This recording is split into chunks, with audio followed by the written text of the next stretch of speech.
ጠጥቶ ሲመጣ ነው ሳይጠጣ ሲመጣ ኖርማል እኮ ነው የሚሆነው በቃ ሰራተኛ ናት ምንም ነገር ብናርጋት ምንም ልታመጣ አትችልም አይነት ነገር ነው ከመቀራረብ አልፎ ወደ መዋደድ ደረጃ ደረሰን ሰውነቴን የተመታውበት ቦታ የሚሸፍል ልብስ ምናምን ነገር ለብሼ ነበር የሚሄደው ያው የሚቀድመው መላመድ ነው ትላመዳለ ትዋደዳለ ምንም ያደረግነው ነገርም ስለሌለ ምንም ልለው አልቻልኩም እኔ ደግሞ ያው ቤተሰቦቼንም ማስተዳደርበት እንትን ስለሆነ እንደዚሁ በቀላሉ ስራዬን ማቆም ማልፈልኩኝና በጣም ላስረዳው ሞከርኩኝ ጓደኞቼ ወደ አረብ ሀገር ሄደዋል እኔና የሆነች ጓደኛዬ ብቻ ነው እሷም ለመሄድ ፕሮሰስ ላይ ነበረች ምንም እንዳላደረግ ግን ያለቀስኩኝም እየለመንኩትም ናም በነግረው ሁሉ አልሰማ አለ ትከሻዬን ወጋኝ እና ትከሻዬን ሲወጋኝ ጊዜ እንደዚህ ማለት እንተ ሊል ሲመጣ ትከሻዬን ልከላከል ስል ትከሻዬን በጩቤ ወጋኝና ሲመጣ ምንድነው ይዞ የመጣው መርፌና ክር ነው ይዞ የመጣው እና ሳይው በጣም ሊደንግኩት ምን ሊያደርግ ነው ብዬ ሁላን ያሰብኩት አልጋ ላይ ወረወረኝ ከዛም በኋላ ወዲያው ልብሴን አወለቀ ምናም ነገር እግሬን ከፈተው ሰላም ጤና ይስጥልን ክብራትና ክብራን ውድ የወርቀ ዘቦ ቤተሰቦች ዛሬም እንደተለመደው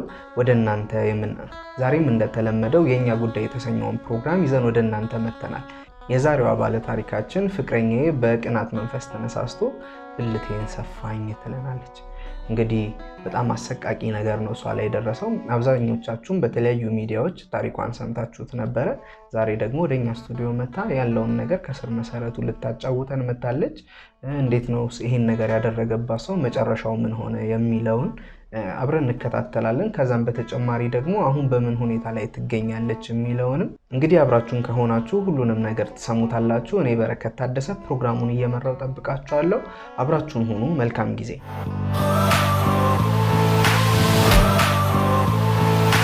እንግዲህ ጥሪያችንን አክብረሽ ወደዚህ ስለመጣሽ እጅግ በጣም ነው እናመሰግነው እኔም በጣም አመሰግናለሁ ያ ብዙ ጊዜ ሰዎች በእንደዚህ አይነት ሁኔታ ታሪካቸውን ለማካፈል ትንሽ ይፈራሉ አንቺ ግን በኔ ላይ የደረሰውን በሌላ ሴት እህቶቼ ላይ መደገም የለበትም ብለሽ እዚህ ድረስ መተሽ ታሪክሽን ስለምታካፈይን በጣም ልናመሰግንሽ እንወዳለን እኔም እጅግ አድርጌ በጣም አመሰግናለሁ እሺ እስኪ ስምሽንና አጠቃላይ ትውልድሽን ቦታ እድገትሽን ያለውን ነገር ንገሪንና ወደ ታሪካችን እንግባ እስኪ ራስሽን አስተዋውቂኝ እሺ ስሜ ነፃነት ይባላል ተወልጄ ያደግኩት ገጠር አካባቢ ነው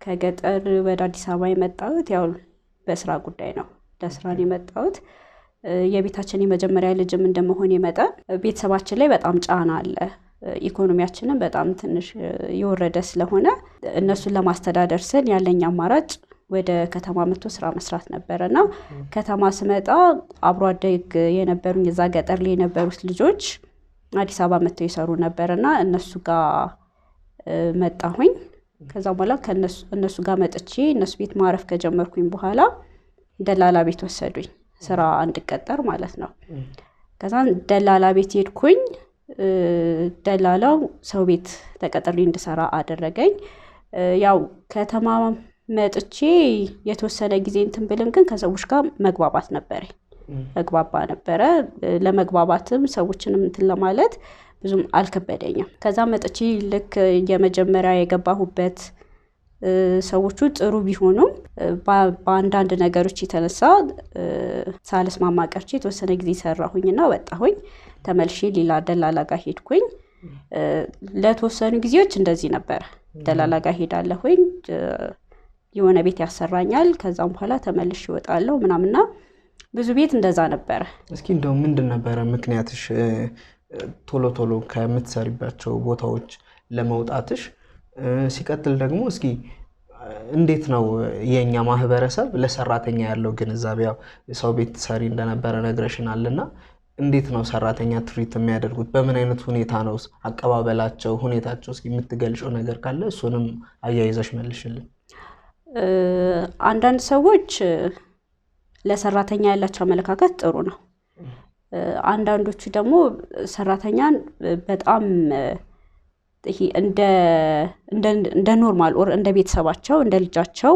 አድርገው የማይቆጥሩ ሰዎችም አሉ በዛ ላይ ደግሞ እኔ ነግሬሃለሁኝ ተግባቢ ነኝ ብዬሃለሁኝ ቤተሰቡን ወዲያው እንደዚህ ከገጠር እንደመጣ ሰው እንትን አልልም ቶሎ ለመግባባው ነገሮችንም ለመቀበልም ያንን ቤተሰብም እንትን ለማድረግ ምናምን ብዙም አይከብደኝም። እና አንዳንድ ሰዎች ስትፈጥንባቸው የማይወዱ ሰዎች አሉ። በዛ የተነሳ አንዳንዴ ይሄ መፍጠኔንም ቶሎ ከሰዎች ጋር ከዛ ካሉት ከጎረቤቶች ጋር ከምናምን ከልጆቹ ጋር ከመግባባት አንፃር ብዙም የማይወዱ ሰዎች አሉ። ከዛም በተጨማሪ ደግሞ አንዳንዶቹ በጣም ይሄ እንደ ቤት ልጅ አያዩህም። ሰራተኛ ላይ ያላቸው አመለካከት በጣም የወረደ ነው። ማለት ሲጀመር ሰራተኛ ሲባል ልታገለግላቸው ልታግዛቸው ነው የምትሄደውና እነሱ ግን የሚኖራቸው አመለካከት እንዴት ነው? በቃ ከምንም አይቆጥሩህም። ወይ ከነሱ የተረፈው ምግብ ነው የሚሰጡክ ኦር የሚያሳድሩክ ቦታ የሆነ አይነት ቦታ ላይ ነው ምናምን በቃ ይሄ አለ አይደለ እንደ ሰው የማትቆጠርበትም እንትን አለና ከሰራተኛ ጋር ያላቸው አንዳንዴ እንትናቸውም ማመናጨቅ የሆነ በሆነ አይነት ምክንያት ምናምን መጨቃጨቅ መጣላት ምናምን እንደዛ አይነት ነገሮች ይፈጠራሉ። እሱ ብቻ ነበር ምክንያቶች ቅድም ስትነግሪኝ ያው ከሰው ጋር ካለሽ ተግባቦትም አንፃር ምናምን ነገር የተለያዩ ይሄ ጾታዊ ትንኮሳዎች የሚደርስብሽ እንደነበረ ነግረሽናል። እሱስ እስኪ እንዴት ነው? አሁን የሆነ ቤት ስገባ የነበሩት እንትኖች አሉ። ልጆቹ ወንዶች ናቸው የሴትዮዋ ልጆች ማለት ነው። እና ጓደኞቻቸው ይመጣሉ ምናምን ብዙ ጊዜ ቤት ውስጥ ነው የሚያሳልፉት። ከዛም በኋላ ያው ተግባቢ ነኝ ብዬሃለሁኝ። ሲቀጥል ደግሞ ሰራተኛም ነኝ። ስለዚህ የሚፈልጉትን ይሄ ነገር ይዘጋጅልን እንደዚህ ምጣለን ይሄ ይሰራልን ምናምን የሚሉትን ነገር አደርግላቸዋለሁ አቀርብላቸዋለሁኝ። እና አንዳንዴ ምን ይፈጠራል ስትግባባቸው ይሄ ቶሎ መላመድ ልበልክ እንትን ይላልና ወደ ጾታዊ ትንኮሳ ምናምን ነገርም ይሄዳሉ። እንደዛ አይነት ነገርም አለባቸው። ፍቅር ነው የያዛቸው ወይስ ምንድን ነበር? እስኪ ስፔሲፊክ አድርገሽ መናገር ብትቺ። እኔ እንደ ፍቅር አላየው። ፍቅር ሳይሆን ይሄ በቃ ሰራተኛ ናት ምንም ነገር ብናርጋት ምንም ልታመጣ አትችልም አይነት ነገር ነው። አብዛኛው ጊዜ ይሄ ያላቸው ቅድም እንዳልኩ ነው በሴቶቹ በእናቶች ደረጃ ስንሄድ ኢግኖር ያደርጉሃል እንደ ሰራተኛ አይቆጥሩህም ምንም አታመጣም በሚል ማለት ነው። ጀስት ከፍዬ ነው ማሰራት የሚለውን። ጾታዊ ትንኮሳ ጋር ስንሄድ ደግሞ ጀስት ምንም አታመጣም ለማንም አትናገርም ከገጠር ነው የመጣችው የትም ብትሄድ የምትፈጥረው ነገር የለም ስለዚህ ሊተናኮሉ ይችላሉ እንደዛ አይነት ነገር ገጥሞኛል ማለት ነው። ጥሩ እሺ። እስኪ እንግዲህ በእንደዚህ አይነት ሁኔታ ኑሮሽን አዲስ አበባ ላይ ያው ለመግፋት ሞከርሽ። እንዴት ነው እስኪ አዲስ አበባና ከገጠር ያለውስ ልዩነት ስትወጪ ስትገቢ እንዴት ነበር ያገኘሽው አዲስ አበባ?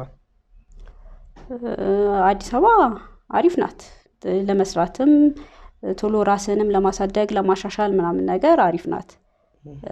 የሆነ አይነት ስራ ካገኘ ግን አሁን እንደዚህ ሰዎች ጋር ሰራ ነበር ምናምን ካልኩ በኋላ ብዙ ጊዜ እንትን አላለኝም አልተመቸኝምና ጓደኞቼ ምን አደረጉ የሆነ ሆቴል ላይ እንደሰራ አደረጉኝ።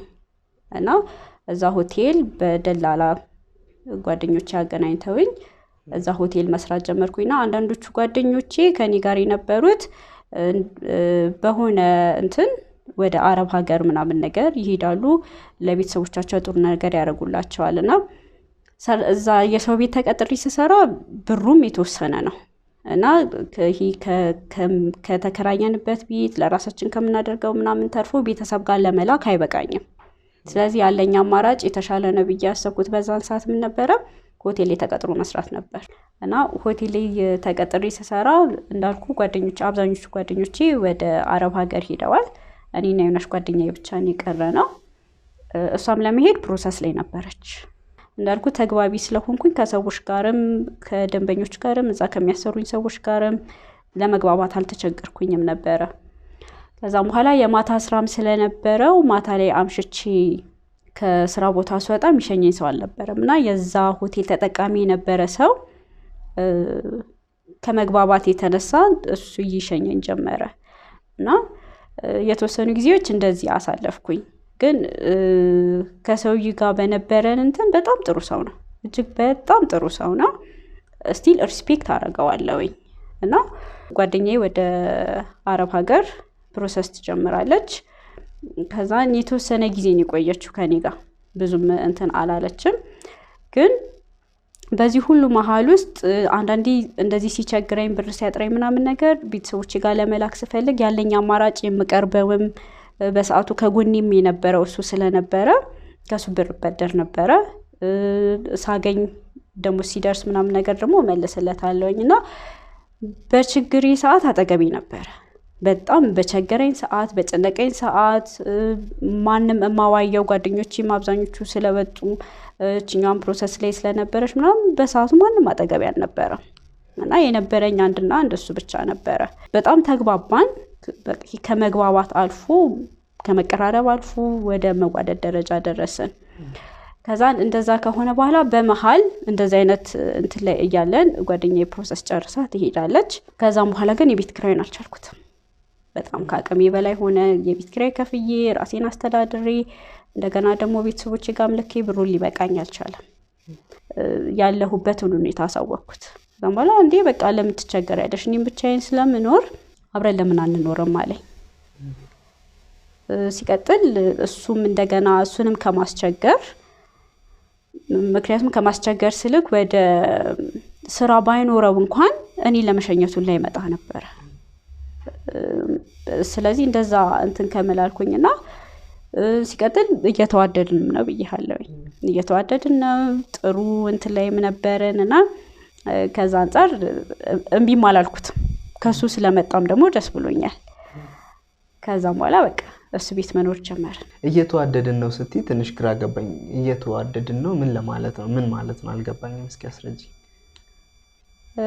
መዋደድ ስልክ ያው የሚቀድመው መላመድ ነው። ትላመዳለህ፣ ትዋደዳለህ። ስትዋደድ መግባባት አለ፣ አይዲያ ሼር መደራረግ አለ፣ አንደርስታንድ መደራረግ አለ። ዘን ወደ ፍቅር ነው የምትሄደው። ከተማ መጥቼ በቃ አንድና አንድ ያገኘሁት እሱን ነው። በጣም ነው እንትን ያልኩት። በቃ ይሄ ማውራት በቃ ሲቸግር ሲጨንቅ እንደዚህ ሆንኩኝ እኮ እንደዚህ ገጠመኝ ብሎ ለሰው ማውራት ራሱ ትልቅ ነገር ነው። በፊት በነበረኝ እንትን ደግሞ እንደዛ አይነት እንትን አልነበረኝምና በየሃሉ ከሰዎች ጋርም ተግባቢ ስለሆንኩኝ እንትን አለልም። ሰዎች ሲጠይቁኝ ለመናገር ብዙም አልቸገርም። ስለዚህ በዛ የተነሳ ነው እየተዋደድን እየተግባባን እየተፋቀርን ይመጣ ነው ማለት ነው። እሺ ጥሩ ደስ ይላል። ያው በሂደት ተዋወቃችሁ፣ ቀስ ያላችሁ ፍቅር ጀመራችሁ፣ እሱ ቤት መኖር ጀመርሽ። አንቺም ጥሩ እንደነበረ ነግረሽናል። እስኪ እየተለወጠ የመጣበትና ነገሮች ግንኙነት እየተበላሸ የመጣው ምኑ ጋር ነው ታዲያ? ምን ተፈጠረ በመሃላችሁ? እንደዚህ የምትጓደዱ የምትግባቡ ከሆነ ምን ሰይጣን ገብቶባችሁ ነው ያን ያህል እንትን ድረስ እንደዚህ ጭካኔ ተግባር ውስጥ ሊገባ ይቻላል? እንደዛ መሆን የጀመረው አሁን እየሰራው ከነበርኩበት ሆቴል ላይ የተሻለ ሆቴል ለምን እኔ አላስቀጥርሽም ብሎኝ የተሻለ ሆቴል ገባሁኝ። ከዚህኛው የተሻለ ደሞዝ ያለበት ማለት ነውና እዛ ሆቴል ስገባ አለቃዬም በጣም ጥሩ ሰው ነው። እዛ ሲሰሩ የነበሩትም ሰዎች አብረው የሚሰሩ ሰዎች ምናምን በጣም ጥሩ ናቸው። ክፍያውም አሪፍ ነው።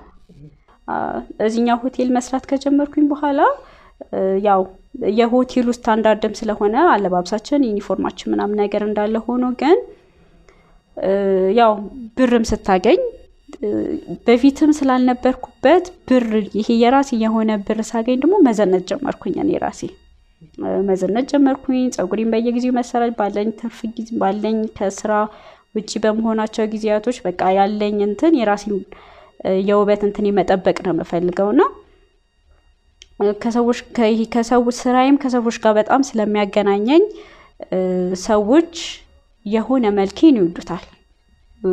ቆንጆ ነኝ አልልህም፣ ውበት እንደተመልካቹ ስለሆነ ግን ያው ቆንጆ ነኝና አለባበሴም ቆንጆ ነው፣ የሰውነት ቅርጼም አሪፍ ነው።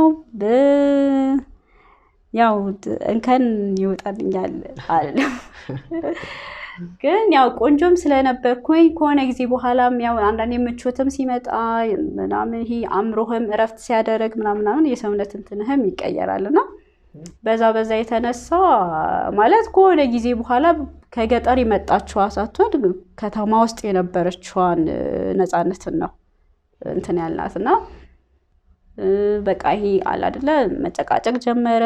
እንደዚህ እንትናት በአትሳቂላቸው ፊት አትጫቸው እንትናት በያቸው ምናምን ነገር ማለት ጀመረ። እኔ ደግሞ ስራዬ ነው ያንን ነገር ማቆም አልችልም መተው አልችልም። እና በዛ የተነሳ አለመግባባት መሐላችን መፈጠር ጀመረ። ከዛም በኋላ ግን ያው እንደዛ ሆኜም ስመጣ ያው ስራዬም ስለሆነ ደንበኞቼንም እንትን ማለት ስለማልፈልግ ግን የውስጤም በውስጤ ይዤ ደንበኞቼን አስተናግዳቸዋለሁና ይሄ መጨቃጨቃችን እንትን ማለታችን ምናምን በጣም እየሰፋ ሲሄድ እንትን ማለት ይሄ ጥቃት ማድረስ ጀመረ። አምሽቶ መምጣት ጀመረ። እንደዚህ ማታ ስገባ ምናምን ነገር ወር ደግሞ ቤት ድረስ ከስራ ውጪ ሲሆን ደግሞ ቤት በመሆንበት ሰዓት ላይ ቤት ይመጣል። ሰክሮ ነው የሚመጣው። ሰክሮ ሲመጣ ይናገራል፣ ይማታል። እንደዛ አይነት ባህሪ እንደሌለኝም ያውቃል። ይሄ ለጥቅም ብሎ ለሆነ ነገር ብሎ ምናምን ነገር ሰዎች ጋር እንደማልሄድ ያውቃል። ግን ውስጡ ላይ እንደዛ አይነት ፍርሃት ስለነበረ በቃ ስፔሻሊ ሰክሮ ሲመጣ ወደ ጭቅጭቅ ውስጥ ከጭቅጭቅ ባለፈ ደግሞ ወደ እንትን ውስጥ መግባት ጀመረ። በቃ ይሄ መማታት፣ መጣላት፣ መደባደብ ጎረቤት ሁሉ መጥቶ ምናምን ነገር እንትን እስኪል ድረስ እንደዛ አይነት ነገር ውስጥ ገባንና እንደዚህ ነገሮች በጣም እየተደጋገሙ መጡ። በጣም ሰው በቃ ይሄ እስኪታወቅ ድረስ ሰውነቴ እንትን እስኪል ድረስ ምንድነው ይደበድበኝ ነበር። በጣም ይደበድበኝ ነበር። ግን እንደዛም ሆኜ አንደኛ የመጀመሪያም ጓደኛዬ ነው፣ ሲቀጥል ደግሞ በችግሬ ቀንም የደረሰ ሰው ነው ማለት በዛ ሰዓት እሱ ባይደርስ ኖሮ ምናልባት እዚህኛው እንትን ላይ አልደርስም ነበር። እዚህኛው የስኬት እንትን ላይ አልደርስም ነበር። ግን በቃ የሆነ ታይም ላይ ሊቀየር ይችላል፣ የሆነ ታይም ላይ ሊስተካከል ይችላል በሚል ግን በጣም ታግሼዋለሁኝ። እንደዛም አድርጎኝ ምናምን ነገር ይሄ በጣም ደብድቦኝ ፊት የሆነ ነገር ሆኖ ሰውነቴ በልዞ ምናምን ነገር ግን እንደዛም ሆኜ ስራ አልቀርም እሄዳለሁኝና አብረውኝ የሚሰሩ ሰዎች ምናምን ነገር ምን ሆነሽ ነው ምናምን ቢሉኝ እንኳን እንትን አለላቸው፣ እንደዚህ አልናገራቸውም። ምክንያቱም በቃ የቤቴ ገመና የቤቴ ነው ብዬ ማለት ነው። የሆነ ታይም ላይ እንደው ምን ሆንኩኝ መሰለክ እንደዚህ መቶኝ ፊቴ በጣም በለዘ እና ብዙ ጊዜ ምን አረጋለሁ እንደዚህ ሰውነቴ ምናምን እንትን ሲለኝ ሰውነቴን የተመታውበት ቦታ የሚሸፍን ልብስ ምናምን ነገር ለብሼ ነበር የሚሄደው። የሆነ ጊዜ ላይ ፊቴን አንገቴን ምናምን ነገር ሲመታኝ ግን መሸፈን ስለማልችል አለቃዬ በስነ ስርዓት ቢሮ ጠራኝና ምንድነው የተፈጠረው ምናምን ነገር አለኝ። ያው ነገሮች እንደዚህ በጣም ይፋ እንዲወጡ ስላልፈለኩኝም በቃ ቀላል ነገር ነው እንደዚህ ትንሽ የሆነ ነገር አለመስማማት ተፈጥሮ ነው ምናምን ነገር ብዬ ሸፋፍኛ ያለፍኩኝ። ግን በጣም ደግሞ እንደዛም ባልኩኝ ቁጥር እየባሰብኝ መጣ። እንደዛ ስትሆኚ ግን እንዴት ነው አንቺ ታዲያ ከሱ ለመለየት ለመራቅ አላሰብሽም ወይስ አሁንም ይሉንታ ነው የያዘሽ ወይስ ፍቅር ነው የያዘሽ? ምንድነው ሐሳብሽ? ይሄን ያህል ጥቃት እያደረሰብሽ ከሱ ጋር አብረሽ ለመኖር መወሰንሽ? ትክክል ነው። ግን ያው በችግሪ ጊዜም ስለደረሰ ይሄ ከቅርብ ጊዜ የመጣ ባህሪም እሱ ላይ ስላየሁበት ምናልባት ከሆነ ጊዜ በኋላ ሊስተካከል ይችላል ብዬ ነው ያሰብኩት። ጠጥቶ ሲመጣ ነው፣ ሳይጠጣ ሲመጣ ኖርማል እኮ ነው የሚሆነው። ግን ጠጥቶ ሲመጣ ደግሞ በጣም ስሜታዊ ሆኖ ስለሚመጣ ያው የስካር እንትንም ስላለበት ነው እንደዛ እንትን የሚለውና በቃ ከጊዜ ወደ ጊዜ ይስተካከላል ይቀየራል ምናምን ነገር በሚል ነው የታገስኩት የቆየሁትም። ግን ያው የልጅነት ጓደኛዬም ስለሆነ እንደገና ደግሞ በችግሬ ጊዜም ስለደረሰ ይሄ ሲሳካልኝ በቃ የራሱ ጉዳይ ምናምን ነገር ብሎ ደግሞ መውጣትም አልፈለኩኝም። ትዳር ሳስባችሁ አታውቁም? 4 አመት አብራችሁ እንደኖራችሁ ነግረሽኛል። እንደዚህ የምትዋደዱ ከሆነ ለመጋባትስ አስባችሁ አታውቁም? አዎ ብዙ ጊዜ እናወራለን፣ ስለ ትዳር ምናምን ነገር እናወራለን። ግን እሱ የሚለኝ ምንድነው ቤተሰቦቼን የሆነ ታይም ላይ አስተዋውቅሻለሁ ምናምን ነገር ይለኛል። ያ ቀን ሲደርስ ደግሞ ቤተሰብ ጋር እንሄድም ቤተሰቦቼን አታስተዋውቀኝም ምናምን ነገር እለዋለሁና ቆይ የሆነ ሰዓት ላይ ምናምን ለኛ ጓደኞቹን አውቃቸዋለሁ፣ አብረውት የሚውሉትን አብረውት ስራ የሚሰሩትን ምናምን ጓደኞቹን አውቃቸዋለሁ። ግን ወደ ቤተሰብ ስንሄድ ደግሞ ቤተሰቦቹን አላውቃቸውም እና እኔም እንደዚህ እንትን ማለት አልፈለኩኝም ወደ ትዳር እንድንሄድ ነው የምፈልገው ግን የሱ ወደ ትዳር የሚሄድ እንትን ደግሞ ብዙም አይደለም እንደውም ከሆነ ጊዜ በኋላ ጭራሽ ስለ ትዳር ሳነሳበት መነጫነጭ መጨቃጨቅ ምናምን ነገር ጀመረ ጥሩ ጥቃት ሲደርስብሽ ታዲያ ለአለቃሽ እንደዛ ነገርሽው ምንድን ነበር የምታደርጉት ፊትሽ እንደዛ በልዞ ትሰሪ ነበር ወይስ ወደ ቤት ትመለሻለሽ ምን ነበር የሚጠብቅሽ ነገር መስራ ቤት እንደዛ ፊቴ እንደዛ ሆኖ በመመጣበት ሰዓት ላይ ያው ፊት ለፊት እኔም ደስተኛ ሆኜ ፊት ለፊት መቅረብ ስለማልችል እንደገና ይሄ ከደንበኞቼ ጋርም ደግሞ ምን ተፈጠረ ምናምን የሚል ጥያቄ እንዲበዛብኝም ስላልፈለኩኝ የሆነ ታይም ላይ ካለቃዬ ጋር ምን ተነጋገረን ኪችን ውስጥ እንድሰራ አደረገኝ ኦርደር መቀበል ከዛ ልክ የደረሰውን ኦርደር ደግሞ ወደ እንትን ማለትና እንደዛ አይነት ስራዎችን መስራት ጀመርኩኝ ይሄ በጣም የሆነ እንትን ምልበት ታይም ላይ ሰውነቴ በጣም የሚበልስ ሰዓት ላይ ብዬሃለኝ ምትሸፍናቸው እንትኖች አሉ ግን አሁን ፊት ሲሆን አንገት አካባቢ ሲሆን ምናምን ግን አትሸፍናቸው ስለዚህ እነዛ ታይም ላይ ኦርደር ነው መቀበለው ወደ ውስጥ ገብቼ ማለት ነው እንግዲህ እስኪ ያው የሚያደርስብሽን ጥቃት እየነገርሽ ነው አካላዊም ስነ ልቦናዊም ጥቃቶች እያደረሰብሽ ነበር እየደበደበሽ ነበር ታዲያ ይሄን ሁሉ ነገር ያው ተቋቁመሽም አብራችሁ እንደቀጠላችሁ ነግረሽናል እስኪ እንዴት ነው እንደዚህ ወደ ከፋ ደረጃ ሊደርስ የቻለው ይሄ ነገር ወደ ከፋ ደረጃ ሊደርስ የቻለው የሆነ ጊዜ ላይ ምን ተፈጠረ መሰለክ እንደዚህ ፊቴ በልዞ ሲመጣ ወደ ውስጥ ገብቼ ኦርደር ነው መቀበለውና እንደዛ መሰራበት ታይም ላይ እንዳጋጣሚ መጣሱ ሲመጣ ፍሮንት ሌለሁኝ እና ወዲት ሄደች ምናምን ነገር በጊዜ አይ ውስጥ ኦርደር እየተቀበለች ነው ብለው ነገሩት ስራ ጨርሼ ቤት ሲሄድ ጊዜ ጭራሽ በቃ ተቀይሮ ምናምን ነገር ነው የጠበቀኝና ምንድነው የተፈጠረው ስለጊዜ ውስጥ ምን ሰሰኝ ነበር ስመጣ አላገኘሁሽም አለኝ ስራ ቦታሽ ስመጣ የለሽም አለኝ ስራ ቦታ ውስጥ ኦርደር እየተቀበልኩኝ ነበር አልኩት እንዴት ፍሮንት አይደለ እንደ መሰሩ ሲለኝ ጊዜ በእንደዚህ አይነት ሁኔታ ውስጥ ሆኜ ፍሮንት ላይ መስራት አልችልም ስለዚህ ካለቃዬ ጋር ተነጋግሬ ኦርደር መቀበል ጀመርኩኝ አልኩት በኋላ እንደዛ ስለው ጊዜ እንደዛ አይነት ነገሮች መከታተል ጀመረ እና ሲከታተል ይሄ አንዳንድ ጊዜያቶችን ውስጥ ገብቼ ኦርደር መቀበል ሰዓት ላይ ስለማያገኘኝ ጭራሽ ምን ብሎ ማሰብ ጀመረ ካለቃሽ ጋር የሆነ ነገር ጀምራችኋል ማለት ጀመረና እንደዛ አይነት ሐሳብ ውስጥ ገባ አለቃዬ በጣም ጥሩ ሰው ነው ጭራሽ ወዲ ሰፖርት የሚያደርገኝ እንጂ እንደዛ እሱ እንደሚያስበው አይነት ሰው አይደለምና እንደዚህ አይነት ነገሮች ጭራሽ ካለቃዬ ጋርም እየተጠረጠረኝ ሲመጣ የሆነ ሰዓት ላይ ምን አለኝ እንደው በቃ ስራ ቆም ያለኝ ስራ እንድታቆም ይፈልጋለሁ አለ እና እኔ ደግሞ ያው ቤተሰቦቼንም ማስተዳደርበት እንትን ስለሆነ እንደዚህ በቀላሉ ስራዬን ማቆምም አልፈልኩኝና በጣም ላስረዳው ሞከርኩኝ ግን ሊረዳኝ አልቻለም በቃ እንዳቆም ነው ያስገድደኝ በቃ ያለኝ እኔ ደግሞ እዚህ በቃ ቤተሰቦቼንም እንደዚህ እንትን ለማድረግ ይበቃላ በቃ ስራ እዛ ቦታ እንድትሄጂ አልፈልግም ምናምን ነገር አለ ከዛም በኋላ ያው እሱ እንትን እንዲህ ስላልፈለኩኝ ከሱ ጋርም እንደዚህ አይነት ግጭት ውስጥ መግባት ስላልፈለኩኝ እሺ በቃ ይሄኛውን ወር ልጨርስና ይሄኛውን ደሞዝ ተቀብዬ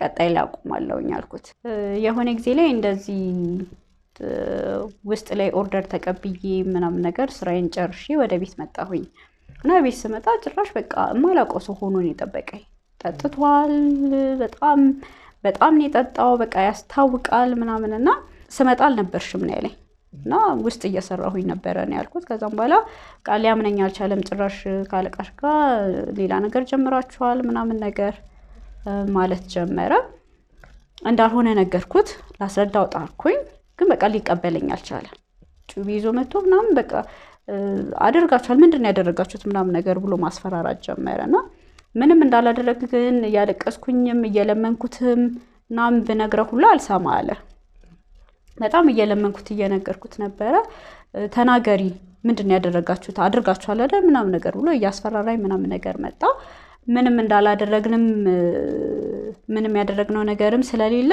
ምንም ልለው አልቻልኩም ከዛም በኋላ ግን እንደዚህ በጣም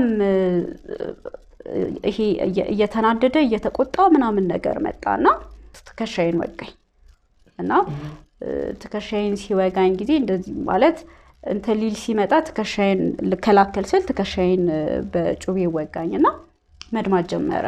ዘማላ እንደውም ቆይ እሰራልሻለሁ ምናምን ነገር ብሎ ሄደና ትንሽ ቆይቶ መጣ እና ሲመጣ ምንድነው ይዞ የመጣው መርፌና ክር ነው ይዞ የመጣው እና ሳየው በጣም ደንግጬ ምን ሊያደርግ ነው ብዬ ሁላን ያሰብኩት ብትጮሂ ይገልሻል ነውኝ ገድዬሽ ራሴን ጭምር አጠፋለሁ ነው ያለኝና ያለኝ አማራጭ መለመን ነበረ። እየለመንኩት ነበር። ከዛም በኋላ አልጋ ላይ ነው ወረወረኝ። አልጋ ላይ ወረወረኝ። ከዛም በኋላ ወዲያው ልብሴን አወለቀ ምናምን ነገር እግሬን ከፈተውና እንዳትጮሂ ብትጮሂ እገልሻለሁኝ እያለ እያስፈራራኝ በመርፌና ክር ብልቴ መስፋት ጀመረ። ፔኑ በጣም ከባድ ነበር። በጣም ማለት ነው። ማለት አይደለም እንደዛ ሲደረግ ኖርማል ሴት ልጅ ፔሪድ ስታይ ራሱ የሚሰማት ህመም አለ እና ልክ መስፋት ሲጀምር ጮኩኝ እና ስጮ ጊዜ ወዲያው ምንድነው ያደረገው ትራስ ይዞ መጣና አፌን አፈነኝ። ከዛም በኋላ ብትጮሂ ይገልሻለሁ ምናምን እያለ እያስፈራራኝ ነው እንደዛ የሚያደርገውና ብጮህ ምንም በቃ ሊገለኝ እንደሚችል አቃለሁኝ። ምክንያቱም በዛ ሰዓት ላይ ምንም ርህራሄ አይታይበትም። እንደዛ እየለመንኩት ምንም እንትን ሊል አልቻለም። ስለዚህ አትሊስት ፈጣሪም ካዳነኝ ከዳንኩኝም ለቤተሰቦቼ ልትረፍላቸው ብዬ ነው ያሰብኩት እና ልክ እንደዛ ሲያደርግ የተወሰነ ህመም አለው በጣም ማለት በጣም ያመኝ ነበር። ግን በቃ እየሰፋ ሲሄድ አቃተኝ እና በቃ ይሄ እንትን አለለውም በሰመመን ነው የሚታወቀኝ እንደዛ ሲያደርግ። እንደዛ ካደረገ በኋላ ለማንም ብትናገሪ ለሆነ ሰው ብታወሪ ምናምን ነገር እገልሻለሁ ከአንድ ሰው ብሰማ ምናምን ነገር ብሎ አስፈራራኝ። ከዛም በኋላ ምንም አማራጭ አልነበረኝም። በቃ እንደዛ ሆኖ ያ ምሽት በስቃይ አለፈ። ከዛም በኋላ ጠዋት ተነሳና ስራ ግቢያለኝ እና እንደዛ ሆኜ እንዴት ነው ተነስቼ ስራ ሄጄ አስተናግጄ ምናምን ነገር ልመጣ የምችለው? በጣም ከባድ ነበረ። በቃ ከቤት ውጪ ዛሬ ስራ መቅረት የለብሽም ምናምን ነገር ሁሉ በቃ ማስፈራራት ጀመረ። ድጋሚ ስነሳ የነበረው ህመም በጣም ከባድ ነበር። በጣም መራመድ አልችልም። ይሄ በቃ በፊት የነበረኝ ከሰዎች ጋር ያለኝ እንትን በጣም ቀንሷል። ፊቴ ተጎሳቁሏል። በዛ ላይ ደግሞ ደም ፈሶኛል ምናምን ነገር በጣም ማለት ያች ቀን ለኔ የስቃይ ቀን ነበረች። በጣም ከባድ ነበርና ብቻ እንደዛም ሆኜ ስራ ሄድኩኝ። ስራ ሲሄድ ጊዜ በጣም በቃ ሲያዩኝ በጣም ነው የደነገጡት። በጣም በቃ ግን ምንድነው የሆንሽው ምንድነው የተፈጠረው ሲሉኝ ልናገር አልቻልኩኝም። መናገር አልፈለኩኝም። ከዛም በኋላ ግን ምንድነው የሆነው አለቃዬ ወስዶ ሁሉ ጠርቶ ምንድነው የተፈጠረው ምናምን ነገር ብሎ ነበር። ምንም አልተፈጠረም አልኩት። ግን እንደዛም ሆኜ መስራት በጣም ለኔ ከባድ ስለነበረ ያው እንደተለመደ ኦርደር እንዳደርግ ነው ያደረገኝ። ከዛም በኋላ የተወሰነ ሰራሁኝና ግን አልቻልኩኝም። አቃተኝ መቆም ወደኩኝ። ከዛም በኋላ ያው እነሱ ናቸው ያሉኝ ተሸክመኝ ምናምን ሆስፒታል ሄድኩኝ። ይሄ የቆሰለው ትከሻዬን በጩቤ እንትን ያለኝ ቦታ ምናምን ነገር አከመኝ። ፌንት ነቅዬ ነበር። ከተወሰነ ቀን በኋላ ነቃሁኝ። ከነቃሁኝ በኋላ ዶክተሮች ጠየቁኝ ምን እንደተፈጠረ ምናምን ነገር ሲጠይቁኝ ሁላ ልናገር አልቻልኩኝም። ከዛም በኋላ ግን አንድ ዶክተር መጣና ምንድነው የተፈጠረው በቃ እንድትነግሪኝ ይፈልጋል። የተፈጠረው ነገር አሳውቂኝ። ቀላል ነገር እንዳልደረሰብኝ አውቋል። ከዛም በቃ እሱም በጣም እንትን አለ ከህክምና አንፃር ምናምን ነገር አወራኝ። ከዛም በኋላ ግን በቃ መጨረሻ ላይ ማለት ያለሁበትን የስቃይ ይሄ በጣም እንደተጎዳሁኝ በጩቤ በጣም እንትን እንዳለኝ በፊትም ጥቃት እንደዚህ እንትን እንደደረሰብኝ ምናምን ነገር በቃ ካልነገርሽኝ ብሎ በቃ መናገር አለብሽ ምንድነው የተፈጠረው ብሎ በጣም እንትን ሲለኝ ጊዜ ነገርኩት የተፈጠረውን ነገር። ፍቅረኛዬ በቅናት ተነሳስቶ ብልቴን እንደሰፋው ምናምን ነገር ነገርኩት። ከዛም በኋላ ምንድነው ያደረገው እሱ ፖሊስ ለፖሊስ መነገር አለበት አለኝ እና ፖሊስ ካልመጣ አልፈታውም፣ የተሰፋው ነገር ደግሞ መፈታት አለበት፣ አልፈታውም አለ። እኔ ደግሞ ሰው እንዲሰማም ስላልፈለግኩኝ ፖሊስ ጋርም እንዲሄድ ስላልፈለግኩኝ በቃ እሱ ድጋሚ ዶክተሩን መለመን ጀመርኩኝ ነው። በፍጹም አላረግም አለ። እንደውም ጭራሽ አንቺ ትክክለኛ የሕክምና ቦታ እስከመጣሽ ድረስ ፖሊሶች ማወቅ አለባቸው። እንዴት ነው ጤናሽ እንደዚህ ሆኖ እንዴት ዝም ብለሽ እንዴት ታልፊዋለሽ ነው ያለኝ እሱ። ከዶክተሩ ጋር ከተነጋገርን በኋላ ፖሊስ ካልመጣ እኔ መፍታት አልችልም አለ። ከዛም በኋላ በራሱ መንገድ ነው ፖሊሶቹን ያመጣቸው። እኔ እንዲመጡም እንዲያውቁብኝም አልፈለኩኝም። ፖሊሶቹ መጡ፣ ቃሌን ተቀበሉ። አድራሻውን የፍቅረኛዬን አድራሻ ከሰጠኋቸው በኋላ እሱ ሊፈልጉት ሄዱና ወዲያው ዶክተሩ ምንድን ያደረገው ለጤናዬ ማስጊ ስለሆነ ወዲያው ቁስሉን መፍታት ጀመረ ማለት ነው። ከተፈታ በኋላ የተወሰነ ጊዜ ሆስፒታል ቆየሁኝ እና ይህ ሁሉ ሲሆን በጣም ይረዳኝ የነበረው አለቃዬ ነበር፣ ሆቴል ላይ ስሰራ የነበረውና ሆስፒታል የተወሰነ ቀን ከቆየሁኝ በኋላ የትም ቦታ ማርፍበትን ቦታ ስለሌለ አለቃዬ ቤት ነው ሄድኩት። አለቃዬ ቤት ሲሄድ ባለቤቱ በጣም ጥሩ ሰው ናት።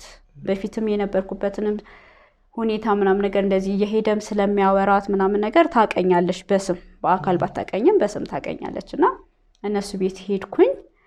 እነሱ ቤት ከሄድኩኝ በኋላ በጣም ነው ትሪት ያደረጉኝ፣ እንደ ቤተሰብ እንደ ልጅ ነው ትሪት ያደረጉኝ። ከዛን ያው ከህመሜ እያገገምኩኝ መጣሁኝ ማለት ነው። እስኪ እሱስ ከታሰረ በኋላ ምን አይነት ነገር ጠበቀው? ምን ያህል አመት ተፈረደበት? እንዴት ነበር የክስ ሂደቱስ?